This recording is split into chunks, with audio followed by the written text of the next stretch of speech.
हमारे और आपके सबके मेहमान राष्ट्रीय अध्यक्ष समाजवादी पार्टी आली जनाब अखिलेश जी, उत्तर प्रदेश के पूर्व मुख्यमंत्री और इस सबसे अलग खास तौर से नौजवानों के बीच, आम लोगों के बीच एक नई जिंदगी, एक नई रोशनी, एक नई उजाले की उम्मीद। क्या हालात हैं आप भी उतना ही जानते हैं जितना मैं जानता हूं, और हो सकता है आप मुझसे ज्यादा भी जानते हो। देश को किन बातों की जरूरत है ये भी आप अच्छी तरह जानते हैं। मैं अभी चंद रोज पहले आपके बीच आया था,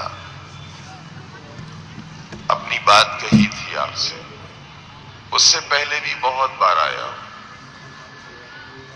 लेकिन मुझे इस बात को कहते हुए यकीनन दुख है कि हम जब भी अच्छा संदेश लेकर आपके पास आए हैं, शायद हमारी बात नहीं जानता क्या हुआ। मैं तो ये जानता हूं कि आली जनाब मोहतरम मुलायम सिंह यादव जी के साथ, बल्कि यूं कहिए कि जब 1975 और 1977 की जेल काट कर इमरजेंसी की मैं बाहर निकला, मुझे पैगाम मिला जेल में चौधरी साहब का कि मुझे पार्लियामेंट का इलेक्शन लड़ना है। उन्हें मेरी उम्र का इल्म नहीं था। मैंने उन्हें संदेश कराया कि मेरी उम्र कम है, मैं चुनाव नहीं लड़ सकता। उन्होंने मुझसे कहलवाया कि मैं जिसे कह दूं वो उसको टिकट दे देंगे। मैं जब रामपुर आया तो बहुत भीड़ थी रेलवे स्टेशन पर, बहुत से लोग थे जो मुझे रिसीव करने आए थे। मेरे शाहबाद के सभी धर्मों और सभी जातियों के लोगों, इस बात को बहुत गौर से सुनना, क्योंकि ये बातें वो हैं जो हमारे बाद कल का इतिहास बनेंगी और लोग याद रखेंगे। आज के बिगड़े जमाने में जहां बहुत लालच भरी दुनिया है, कुछ हम जैसे लोग भी पैदा हुए हैं। उसे मेरे सगे फूफीजादे भाई डॉक्टर रफीउल्लाह खां, जो बड़े आदमी थे, पढ़े लिखे थे, पैसे वाले थे और रिश्ते के एतबार से मेरे सगे भाई थे, उन्होंने मुझसे कान में कहा कि मैं भी पार्लियामेंट का इलेक्शन लड़ना चाहता हूं। मैंने कहा रफीउल्लाह खां साहब, मैं इस वक्त आपकी सिफारिश नहीं कर सकूंगा। वो रेलवे स्टेशन पर ही बेहोश होकर गिर गए। और जानते हो, जिस आदमी की मैंने सिफारिश की थी अपने सगे खून के मुकाबले में, क्योंकि हमारे सामने देश का भविष्य था, उसूल थे, लोगों के गम थे, जो दुख पहुंचा था देश को, उस दुख के लिए हमें मरहम तलाश करना था। हमने अपने खून के रिश्ते को नहीं चुना। राजेंद्र कुमार शर्मा जो आज हमारे बीच में बैठे हैं, हमने इनका नाम दिया और आज भी कहते हैं कि जितने मेंबर पार्लियामेंट रामपुर में अब तक हुए, इनसे बेहतर, इनसे शरीफ, इनसे ईमानदार कोई दूसरा मेंबर पार्लियामेंट नहीं हुआ। जब मेरे अजीजों दूसरा चुनाव आया, हमारी पार्टियां अलग हो गई, लेकिन राजेंद्र कुमार शर्मा का चरित्र हमारे सामने था। मुझसे कहा आपने अब क्या करोगे, क्योंकि लोग ये कहते हैं कि मैं मुस्लिम राजनीति करने वाला व्यक्ति था। मैंने कहा शर्मा जी, इलेक्शन आपका लड़ाएंगे। ये हमारी पार्टी से नहीं थे, बगावत की हमने अपनी पार्टी से इजाजत लेकर, क्योंकि आप जानते हैं मुलायम सिंह यादव जी के लिए मैं क्या था, क्या हूं।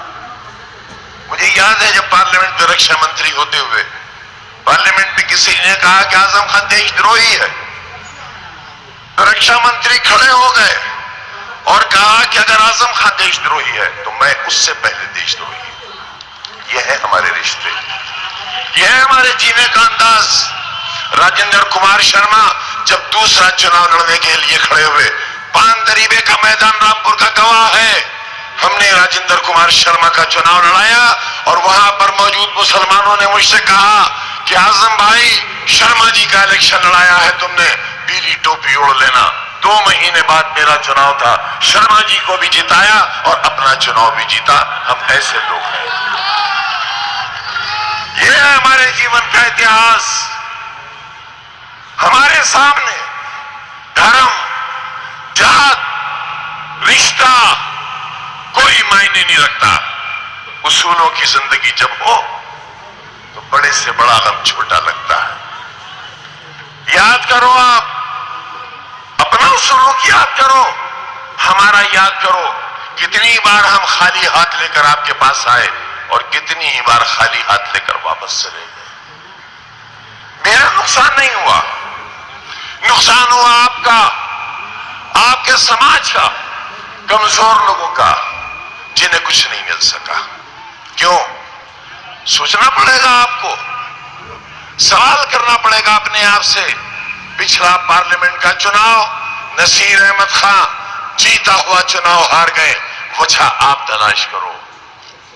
विजय सिंह जीता हुआ चुनाव हार गए, वजह आप तलाश करो।